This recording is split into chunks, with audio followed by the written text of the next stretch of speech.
right. Renee Jeffries, good to see you. Good to have you here today on World Class Mindset. For those of you out there, welcome to another edition of World Class Mindset. As all of you know, I go out and I scour the universe and I look for people who I feel are very special. I get to share them with all of you. And so we have somebody that I have been admiring, respecting, for now over 18 years, Renee, I think. Has it been that long? Just about, yeah. Get your seatbelt on because this is going to be super cool learning about Renee. Renee Jeffries started with our insurance company over 18 years ago. She started as an associate, I believe, Renee, right? You started selling. And then she would move up into the ranks of management. She would catch the eye of home office and some of the senior executives and CEO, and they brought her in on a national scale. She has moved up that ladder because she has won the respect and admiration of everybody ahead of her and everybody around her. Renee, as you continue to climb, now you're VP of operations, I guess, all throughout the country, right? Are you handling the United States? Do you oversee Canada also? I actually don't currently have any agencies in Canada, but I could, yeah. Let's just start with, call it the beginning. You know, when you were a little girl, when you first started out in life, where are you from? What was it like being Renee Jeffries as a kid growing up? So first, I just want to thank you for having me. I'm super, super excited to be here. But growing up, I grew up in Cleveland, Ohio, born and raised. Blue collar family. Parents were married up until I was in college. Brother and a sister who were both younger than me, twins. But we had to basically work for everything we had. You know, I think that this really had a lot to do with where I am today is just how I was raised. And I think a lot of people say like, oh, you know, you're a product of your environment. It could be a good thing or a bad thing, you know, but ultimately, I think the choices that you make based on the product, you know, being in the environment that you grew up in. So I started working when I was 14 years old, actually scooping ice cream at Baskin Robbins, then pretty much was in retail all the way up through graduating college. And that's where I found this amazing opportunity with American Wow. Income. Wow. Yeah. All right. So here you are. You've got this amazing blue collar upbringing. Any mentors early on in your life that shaped your thinking? Who was it? Was there anyone in particular growing up? I think a lot of it just came from my parents. Well, you know, good and bad of things that I knew that I was learning from them that I wanted to have, like an incredible work ethic. But then there were things that I didn't want to have, which was no money. Coming up in a blue collar family, I saw how hard that they were working. My poor mom, she's working 2 jobs pretty much my entire childhood. You know, and I knew that I wanted to put myself in a position to have a better living, you know, for myself and my future family. So I saw definitely a hard work ethic for sure. But then there's also some stuff that we dealt with, you know, within my family with alcoholism and stuff like that. Well, I saw what I did not want to Did be. not want. Yeah, You know, and so I think that those teachers can be just as valuable as those sure. role models that you look up to that, you know, kind of shape you throughout So your career. I go to my life, and I'm sure many people watching too, because I have alcoholism in my family, and I saw what it did, and I went in the other direction like you did. And some people, you know, they get sucked right into it. Well, I'm an alcoholic because my parents were. What do you think about that? Because obviously you chose to say, no, no, no, no. I want better for my life. To an extent, it is a choice, but I mean, you decide whether or not you're going to have that next drink, or you're not going to have that next drink, or you're not going to stick that needle in your arm like my sister was a heroin addict. So I saw all of that growing up, and to me, it just didn't make sense because I saw people destroying their lives. And from an outsider, even though I was inside, from an outsider looking in, as someone that's sober and never had any addiction issues, to me, it was like, why would you do that? But I also understand, you know, having lost people in my family, that it can get, so it is a choice in the beginning, but I think eventually it gets to a point where the addiction is so bad that they don't know any different, and it takes them down a completely different path, which is, you know, I think really, really, really sad, to be completely honest. But Yeah. E plus R equals O is a huge thing that I constantly am preaching. Event plus response equals outcome, you know? So they chose to respond to certain events. Like, you can bury yourself in alcohol, you can bury yourself in drugs to make yourself feel better for whatever you're going through, or you can suck it up, buttercup, and figure out how to overcome it in a position where you're thriving instead of dying, you know? So I do think it's a choice when it's all said and done, but it gets to a point where it can become so heavy that it does become, you know, Yeah. something that they need professional help with too. I believe that we are not our resume. Our lives are the challenges we've had to overcome, not just our own challenges, but siblings. Like to hear that your sister was a heroin addict. I have siblings also that have struggled. One sibling responds one way and another responds another way. I was having dinner with a close friend. His grandson is in and out of rehab. Good kid. And you could see it in his eyes how it's grabbed a hold of him and he's trying to choose right, but he's been so deep in that it's hard for him to get out. So now you see all of this. Obviously, you say, no, no, no, no, I'm not going to do that. I'm going to do this. So now you're moving along. You get out there, you're in the retail sales. Tell us a little bit more about how your life is moving and where you got some of your mentors and who were some of them maybe and what did they do for you? I went to Ohio University for college. I went to school for fashion merchandising. And, throughout my college career, I didn't really honestly know what I wanted to do and just kind of fell into that. Then I'm graduating and I realized like, well, I'm probably going to have to move to New York to be a buyer and work my way up. And it's going to take me forever. And I ended up being a personal recruit of Travis Moody. Travis Moody and I went to college together. So he came to Ohio University to do a career fair. And, I was working in retail at the time at a t-shirt shop. And I just went to go hang out with him at the bars the night before the career fair that he was running, and he pulls up in a BMW, and I'm like, what is Travis Moody doing? Because in my mind, I'm thinking whatever he can do, I think I could do it just as good, if not better, joking aside, but I'm like, I want to know what he was doing. So I was interested right up front and started with American Income. Literally, I had remember back in the day, you actually had to sit through a 40-hour class, like in a classroom, to get licensed. So I took that 40-hour class, and then the next week was in training. So I had a very, very short break between graduating college and then starting my career with American Income. But that's really where I started to find a lot of my mentors. It's pretty much anyone I've had an opportunity to interact with, even you. Like I was telling you the other day, I remember exactly where I was standing in the building that Jim Surace used to own, the agency building, when I met you. I would say some of my key mentors really, really early on in my career was definitely Jim and Marcus, in totally different respects too, because they're so different. But then also Simon, who was my trainer growing up in the business as well. So those were, I'd say right up front, my three largest mentors, early in my career. And not even just in like a business sense. I think like I always use Mike Vasu as an example. Mike Vasu is one of my closest friends. I've been a bridesmaid to his wife. I've been at his wedding. So, he's someone that I hold very near and dear to my heart, but I can tell you, love that guy.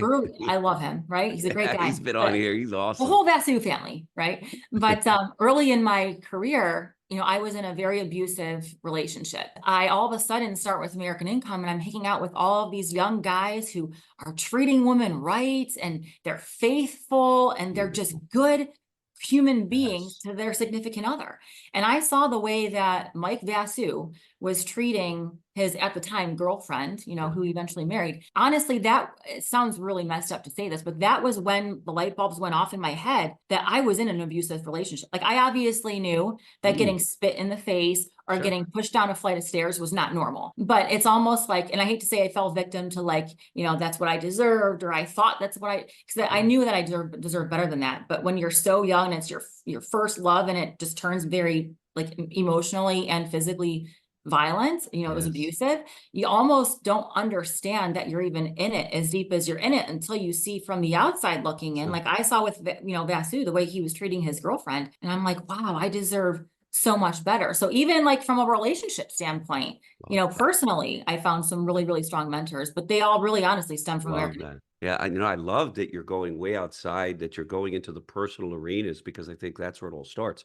Because when we're personally happy, feel good about ourselves, and to say it straight up, to love yourself. I would, much like you in this company, meet these men who were real men, loyal men. Really exciting to hear that. And it all makes sense. Nobody is born into a perfect situation. 100%. And you can either say, you know what, this is my lot in life, or this is not who I am. This is not what I want to be. And I know I've seen you only in this almost type of light. Like to me, you seem it's so like far you're from that.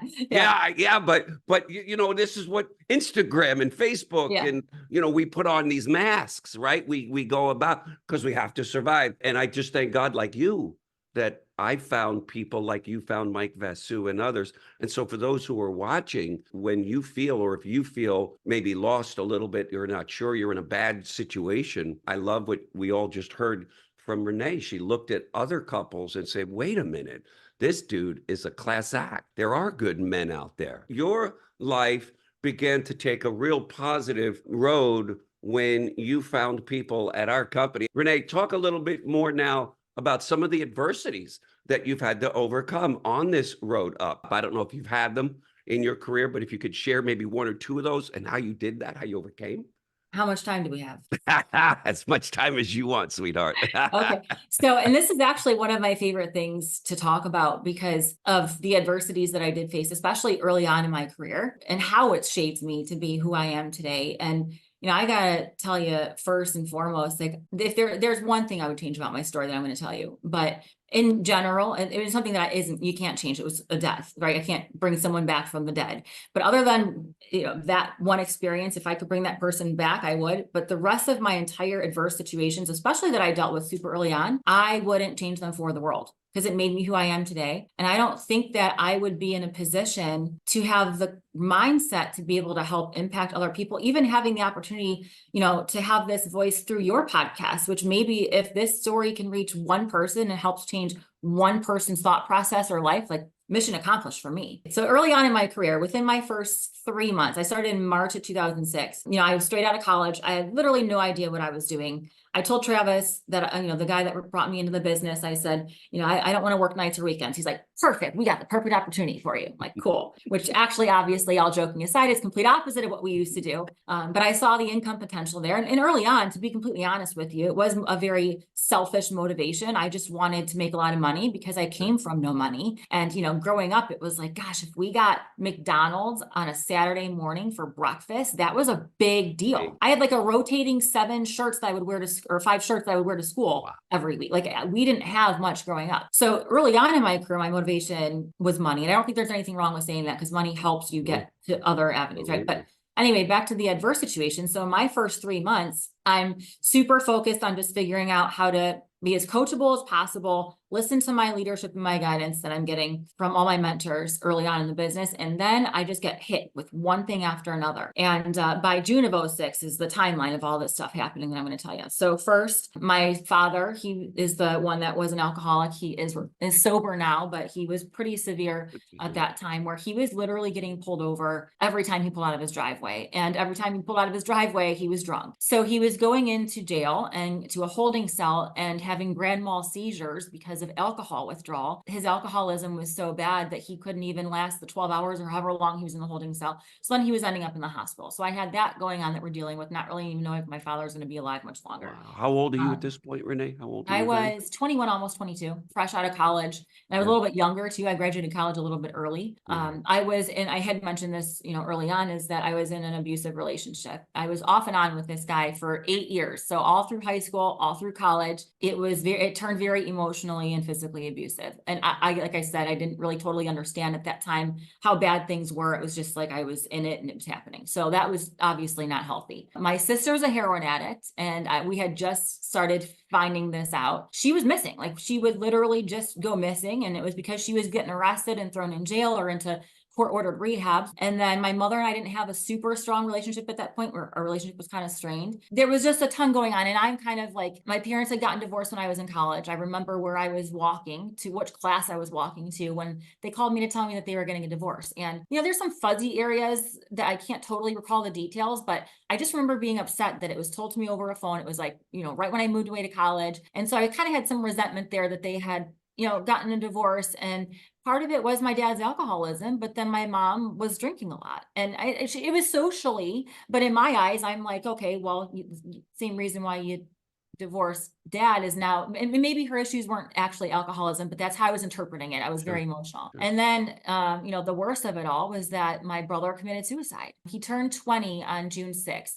And on June 13th, I had, already started, kind of backtrack a little bit.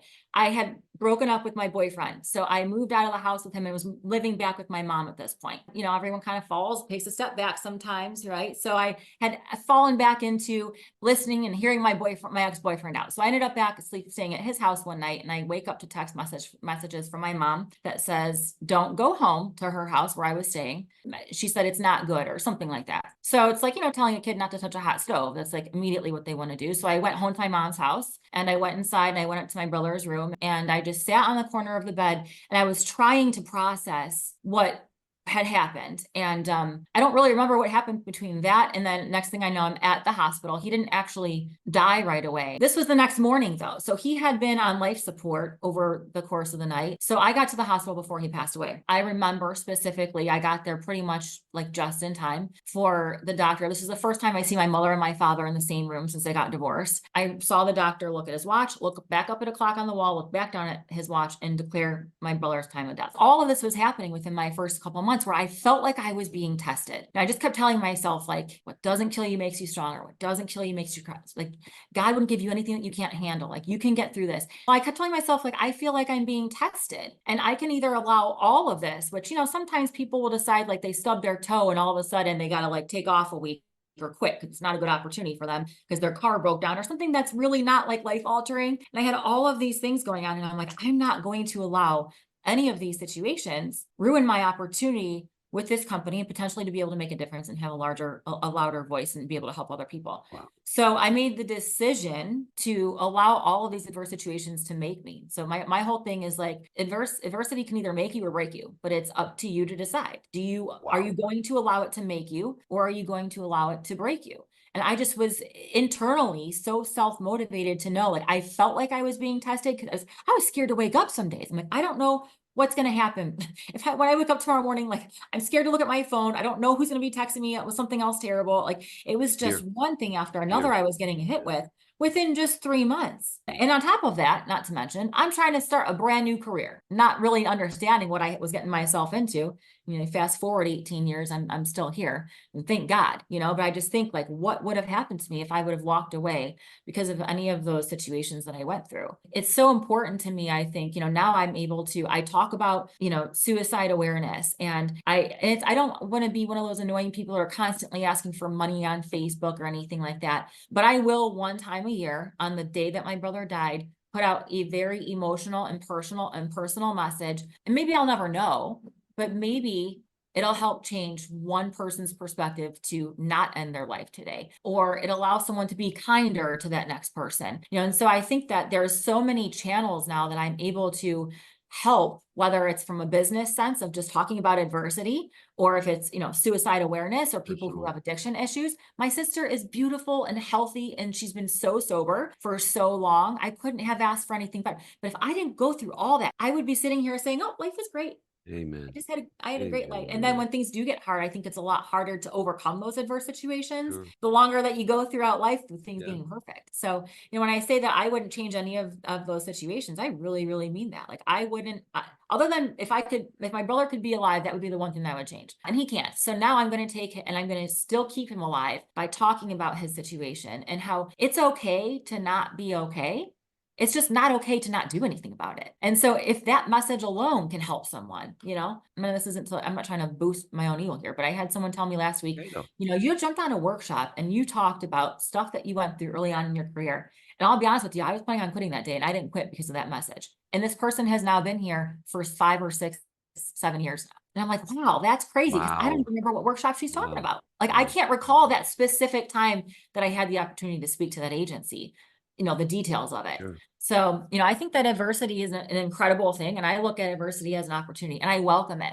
I think that everyone should welcome it. And when See, you don't welcome it, all you're doing is setting yourself up for failure. that is, if everyone watching this hears nothing else but that, their lives will change forever. It's how you're going to respond to it. Am I going to let it break me, or am I going to use it as maybe a chip on my shoulder? I've heard that from Simon a lot. You used it like Simon, like many of the people who are world class in their mindset, to progress, to go forward, to say, no, this is a test. I'm being tested. In life, we will be tested. Everyone is going to have them. It's a matter of how do you respond. I didn't know the details or the specifics of your personal story here, but I pray that your story will help other people maybe who are in that cycle where they can't get out and they feel they can't get out. What would you say to someone, let's say, that maybe just keeps, giving up and they can't get, like you seem to be very, very strong with, all right, I'm going to use this.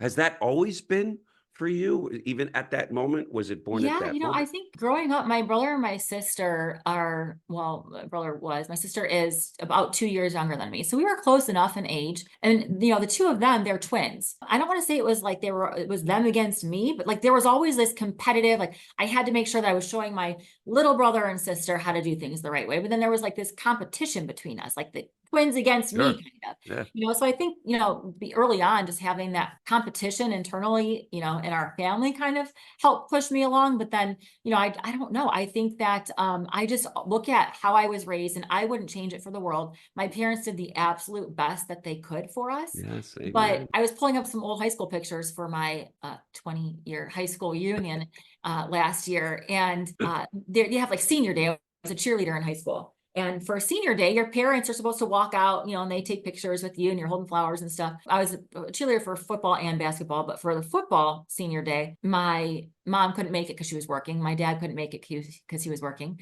And so my best friend Cassie, the one that we were talking about before we started today, she was my parent on senior day where I got to take a Yeah. picture with her. And so seeing how my parents did the best that they absolutely could, but it just didn't end up being enough where they could provide the life that they wanted us to have. That was enough motivation for me to see whatever I could do ethically. Obviously, I want to be happy and Sure. have morals and values in what I'm doing for a profession, but where could I put myself? I'm not good at anything, like I'm not musically inclined like you are with the drums. I'm not good at any sort of sports that would pay me any sort of money. Like there were a lot of things. I have no interest in being a doctor. If I get like a cut, I don't even like to see the blood. I got to have someone else put a big, so it's like where was the opportunity for me to make a good income? Right. And Where do that you just fit in? circled Right. back to this opportunity. So how did you discover your purpose? Like, what is your purpose? Yeah, I think the biggest thing is making sure first that you believe in yourself and you have confidence in yourself. And, you started off talking about mentors. I do think it's really important. I don't know if I would have gotten through all of that and turned into the woman that I am today without such a strong support system.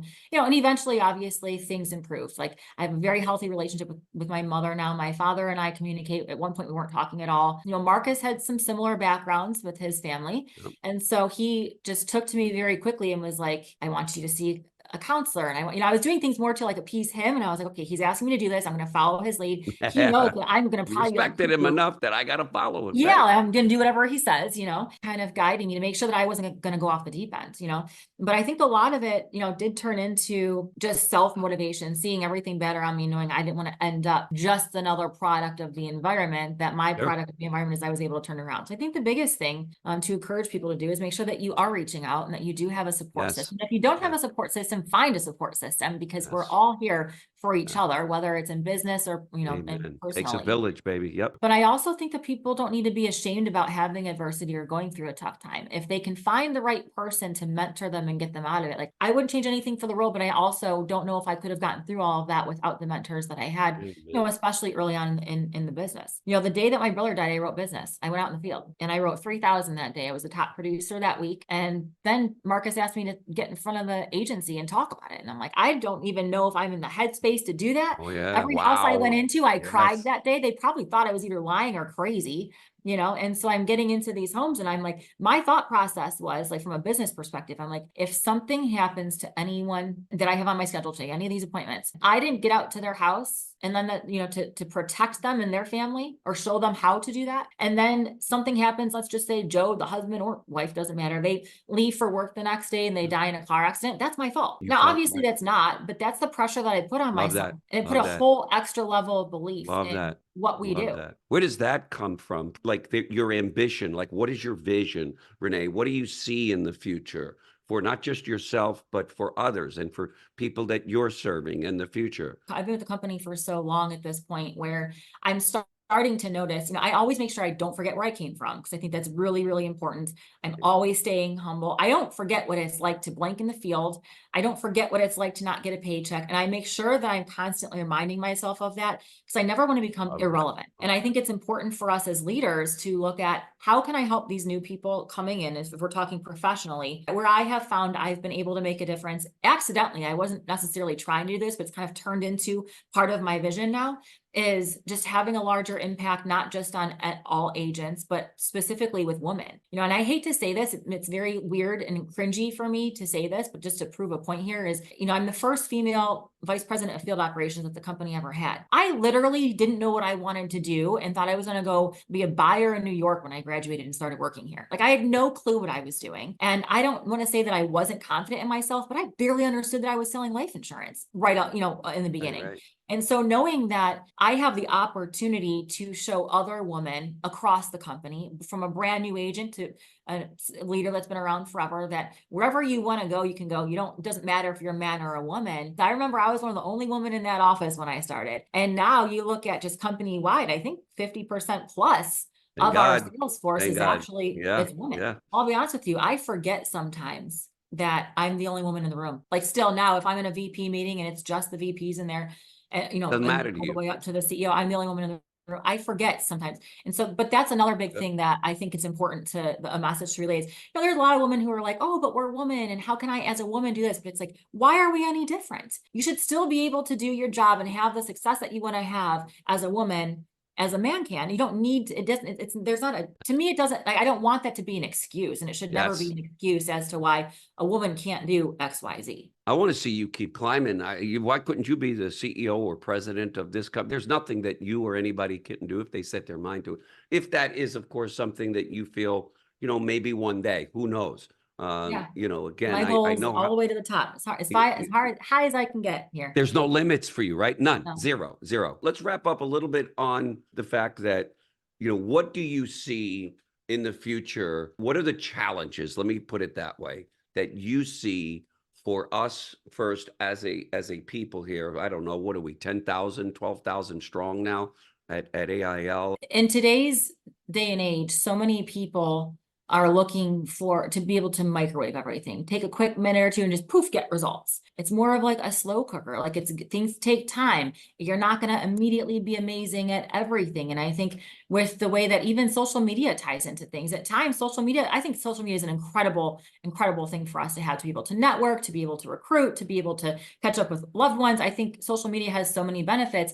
but it also gives false positives at times. Like no one's going to post out there the negative stuff that's going on. There might be some people that are posting the negative stuff, but in general, everyone shows the good side of things. I think that at times people get so caught up in that they don't realize that that's not necessarily reality, and that things do take time to perfect or to get good at, whether it's personally or professionally. Right. I think the biggest thing, especially with American Income, the number one piece of advice that I've always given everyone is like, there is one key to success here and anywhere else, I believe, and it's just don't give up. Just don't quit. I don't know anyone, and I always preach this. I literally, in 18 years with this company, don't know one single person that didn't give up. Like they stuck it out where they didn't make it. Every single person that sticks it out and puts in the hard work and doesn't just look for that microwave instant pot type, Easy fix. result. They're looking at that slow cooker process, and they understand that it's a process.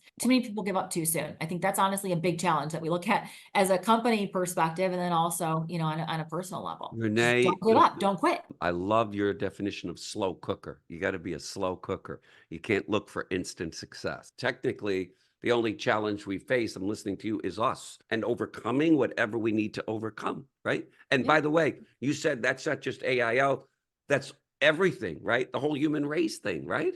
Love Yeah, it. I think, don't you Love think too it. many people give up too soon? It's like if you want anything in life, you can get it. You just need to make sure that you work for it and keep up with it. You are an angel from heaven. Thank you so much for Thank you so sharing much for your having me, heart, Gig. your life, because I know what you shared and what you gave today by being open and raw. Renee, I just want to thank you on behalf of everybody. And as we close out this broadcast, is there anything else that you want to let the viewers know that they can do to get this world-class mindset? Mentorship and just the work ethic. You got to put in the work, got to have a good attitude, understand that adversity is a blessing. Sometimes it's in disguise. Everything that happens to you is happening to you for a reason. I'll leave with this. It's E plus R equals O. Event plus response equals outcome. How you respond to your life is ultimately going to determine your outcome. Thank you so much, Renee, for being here.